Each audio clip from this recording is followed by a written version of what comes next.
People, more often than not, will drink a canned beverage right after removing it from a cooler. If it is left untouched for a duration, the beverage will begin to warm to its new surrounding temperature.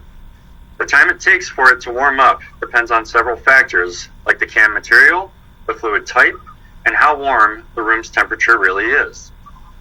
What we're trying to do is determine how long it takes for the beverage to warm up to room temperature after being removed from a cooler and left untouched.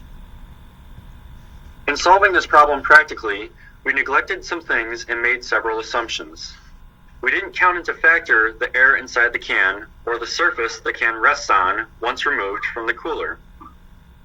We also didn't include radiation from the can into the room. And finally, we didn't acknowledge any convection the can may have been exposed to while resting on the counter since the surrounding air was stagnant.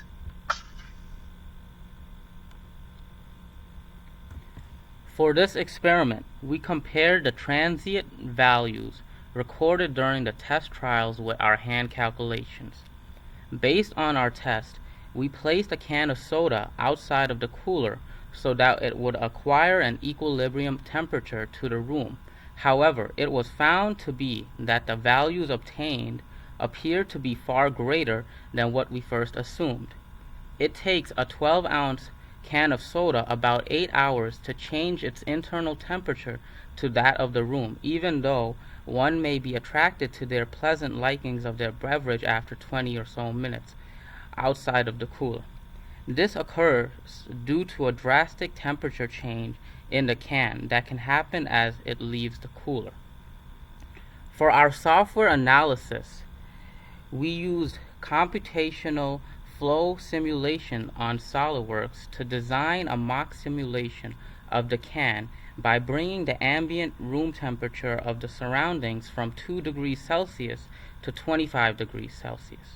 It took about 30,000 seconds for the temperature change to occur. Below here you can see the two temperature cut plots the simulation made.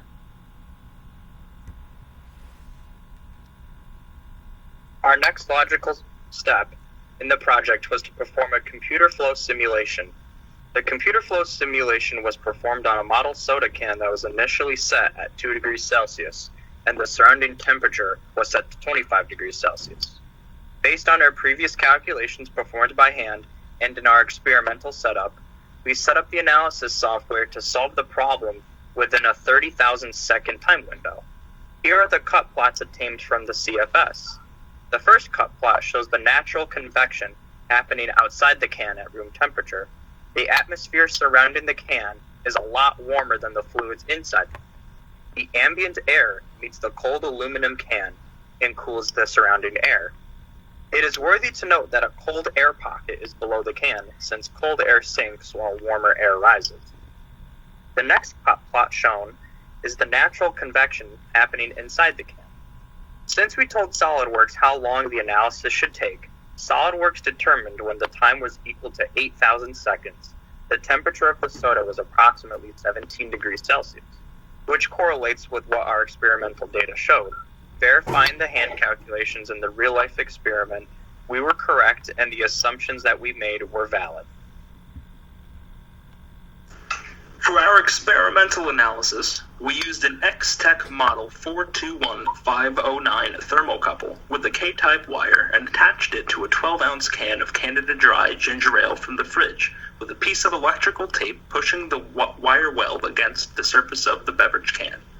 The initial temperature recorded was 3.5 degrees Celsius and was continued to be recorded in 10-minute intervals all the way until the can reached 25 degrees Celsius, which is just under room temperature. It took a total of 8 hours and 20 minutes for the surface temperature of the can to rise from 3.5 degrees Celsius to 25 degrees Celsius, with the highest jump in temperatures occurring within the first hour and 20 minutes of warming, going from 3.5 degrees Celsius to around 15 degrees Celsius. The next 7 hours took the last 10 degrees to make it to 25 degrees Celsius. This was valuable knowledge as it helped in our quest for the time constant in showing calculations behind this temperature change over time. Over here is a brief overview detailing the hand calculations performed to confirm the time constant of around 30,000 seconds being our target time for a 12-ounce beverage can to warm to just under room temperature from a cooler. First, we have the calculation required to determine an average heat transfer coefficient internally inside the can. This was found to aid in the calculation of the Biot number, which allows us to perform a lump sum analysis or spatially resolved analysis using our determined constant values based on the temperature. The next portion of calculations was used to determine an effective thermal conductivity, also used in the calculation of the Biot number, which we ended up determining to be less than 0.1. Otherwise known as a lump sum analysis. This confirmed the time constant for value for our study being about 8.12 hours. Overall, concluded that the time that the can will take to reach 25 degrees Celsius from a cooler will be around 8 hours. This is significant because we did not predict this long. As usually, after 15 to 20 minutes, we would assume that a can to be too warm to. From the software analysis, physical testing, and hand calculations, that the can actually takes 8 hours to reach close to room temperature. Thank you for watching our presentation, and we hope you enjoyed.